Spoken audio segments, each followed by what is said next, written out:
திமுக போட்ட பிளான் தடம் புரண்ட பராசக்தி கடைசியில் செக்கு வைத்தது பாஜகவா? இந்தி எதிர்ப்புன்னு ஆரம்பிச்ச கதை இப்போ இந்திரா காந்தி எதிர்ப்பா மாறிடுச்சு. அறிவாலயமே அதிர்ச்சியில் இருக்கு. என்ன நடந்ததுன்னு முழுசா பாருங்க. தேர்தல் நெருங்குது. எப்படியாவது இந்தி எதிர்ப்பு அஸ்திரத்தை கையில் எடுக்க பராசக்தி படத்தை நம்பிச்சு திமுக. பழைய திராவிட அடையாளத்தை மீட்டெடுக்க ஒரு மாஸ்டர் பிளான் போட்டாங்க.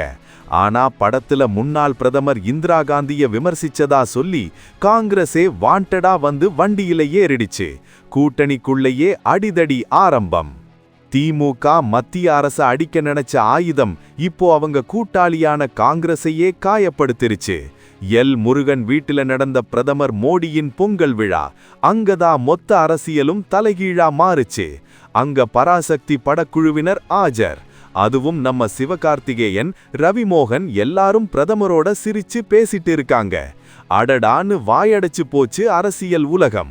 காங்கிரஸ் எதிர்க்கிற ஒரு படத்தை பாஜக கொண்டாடுற மாதிரி ஒரு பிம்பம் உருவாயிடுச்சு.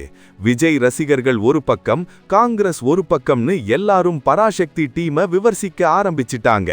உண்மை என்னன்னா பிரதமரோட அழைப்பை யாராலையும் தவிர்க்க முடியாது.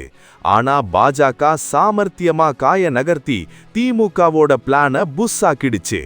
திராவிட அடையாளம்னு சொல்லப்பட்ட பராசக்தி இப்ப ஒரு பெரிய அரசியல் சதுரங்க வேட்டையா மாறிடுச்சு. இந்த குழப்பம் திமுக காங்கிரஸ் கூட்டணிய பாதிக்குமா? பராசக்தி டீம் பிரதமர் விழாவுக்கு போனது சரியா? உங்க கருத்தை கமெண்ட்ல சொல்லுங்க. இது போன்ற அதிரடி அரசியல் அப்டேட்ஸுக்கு உடனே லைக் பண்ணி சப்ஸ்கிரைப் பண்ணுங்க. ஏன்னா திமுக போட்ட பிளான் அப்படி.